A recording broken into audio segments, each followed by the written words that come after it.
Welcome to our channel. Today we how to sign in to your Walmart account. Easy guide step by step clearly. First, make sure your phone or computer is connected to the internet. Open the web browser you usually use, like Chrome, Safari, or Edge. In the address bar, type walmart.com and press enter. Wait for the Walmart homepage to fully load on your screen. Look at the top right corner and find the account or sign-in option. Click or tap on Account to open the sign-in menu. Select Sign In from the menu to go to the login page. On the sign-in page, find the field for your email address.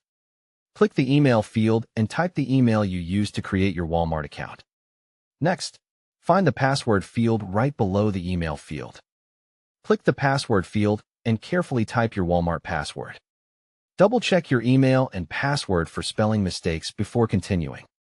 If you are on your personal device, you can choose to stay signed in if that option appears. Now click or tap the Sign In button to access your account. Wait a moment while Walmart verifies your information and loads your account page.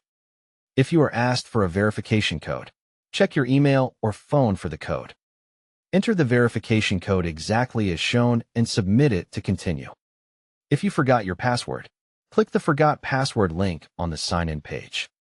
Type your email address when prompted so Walmart can find your account. Follow the on-screen instructions to reset your password securely. Create a strong new password and save it somewhere safe for next time. Return to the sign-in page after resetting and enter your email and new password. If you are using the Walmart app, open the app from your home screen.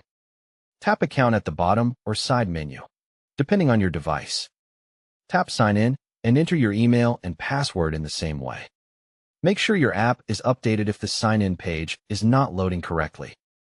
If you still cannot sign in, try clearing your browser cache or restarting the app. For ongoing issues, use the Help or Contact Us option to reach Walmart support. Don't forget to like this video and subscribe to our channel for more step-by-step tech guides.